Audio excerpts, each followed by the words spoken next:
Lalu selanjutnya Pak terkait dengan potensi kenaikan harga minyak dunia, ini kan Pak Presiden Jokowi mewanti-wanti begitu ya Pak, ini akan ada potensi kenaikan harga minyak dunia dan tentunya juga berdampak kepada kenaikan harga BBM di dalam negeri.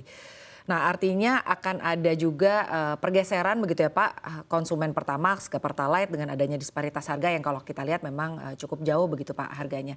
Nah Anda sendiri melihatnya seperti apa Pak? Artinya apa yang perlu diantisipasi dengan adanya kemungkinan kenaikan harga minyak yang berdampak ke BBM di dalam negeri Pak Tutuka?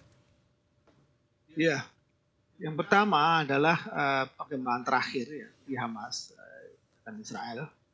Itu kalau kita lihat sampai hari ini dampaknya masih belum signifikan. Walaupun kita tahu harga minyak mendekati 90, tapi tidak langsung kick off, langsung tinggi gitu ya karena itu. Karena memang agak lokasinya ya, dan lokasi itu berpengaruh terhadap logistik. Harga minyak ini bisa terpengaruh karena permasalahan logistik ya, dan juga hal-hal lain. Nah, kita belum melihat suatu hal yang signifikan untuk saat ini. Tapi ke depan kalau ini berlangsung cukup lama, saya kira akan berpengaruh ke harga minyak, sehingga ke harga minyak ICP juga berpengaruh. Nah, ICP ini kan ada dua hal yang kita lihat. Pertama akan berpengaruh ke langsung ke oilnya kita ya.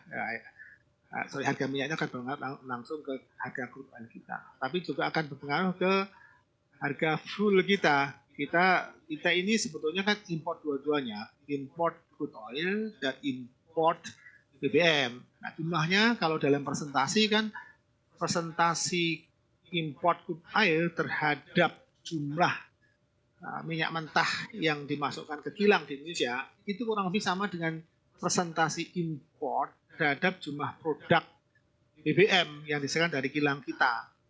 Kurang lebih seperti itu. Nah, ini jadi kalau harga minyak naik, ya, menguntungkan di hulu memang, tapi di hilir juga terkena juga. Jadi kita kalau terlalu tinggi sekitar 100-an itu kurang menguntungkan bagi negara, bagi pemerintah ya. Tapi kalau masih angka-angka sekarang ini, saya kira kita masih cukup baik kondisinya ya. Dan kalau terkait dengan kebijakan ya tentang bagaimana harga minyak yang tadi dikatakan harga BBM yang Pertalite. Pertalite itu kan termasuk JDKP ya. Jadi itu ada keputusan tersendiri ya dari pemerintah, dari Pak Presiden, dari Pak Menteri untuk menetapkan itu. Jadi itu hal yang lain yang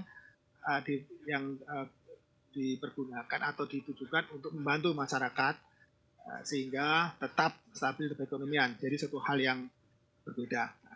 Demikian.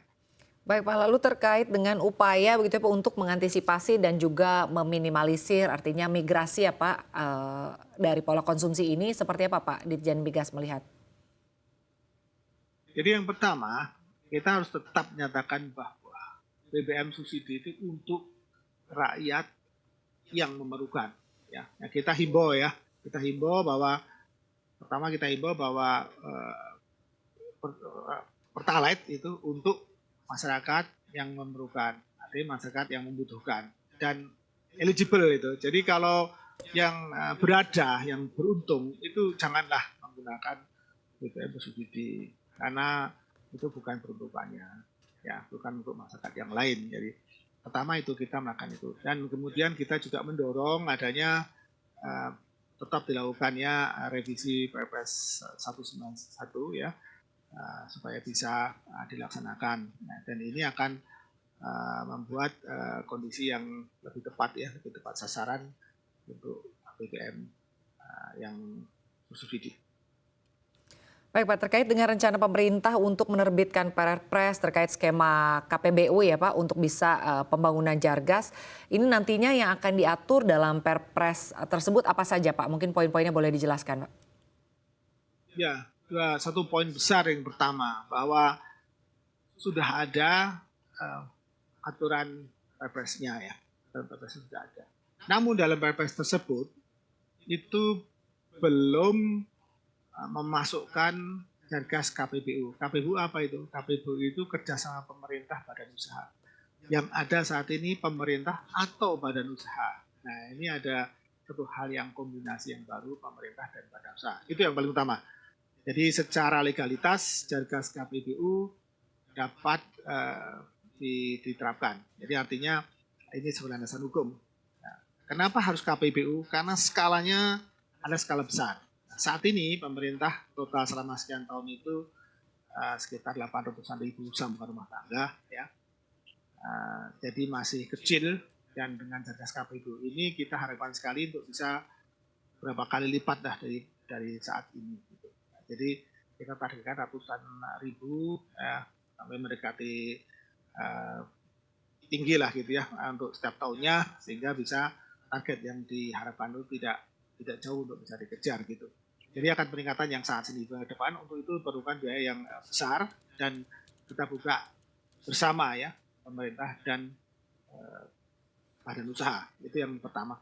Yang kedua tentunya ini ada mekanisme penetapan harga, yang harga itu akan mengikuti kebijakan ini supaya ini bisa berjalan ya, KPBU atau program KPBU itu bisa berjalan. Dua hal itu yang besar.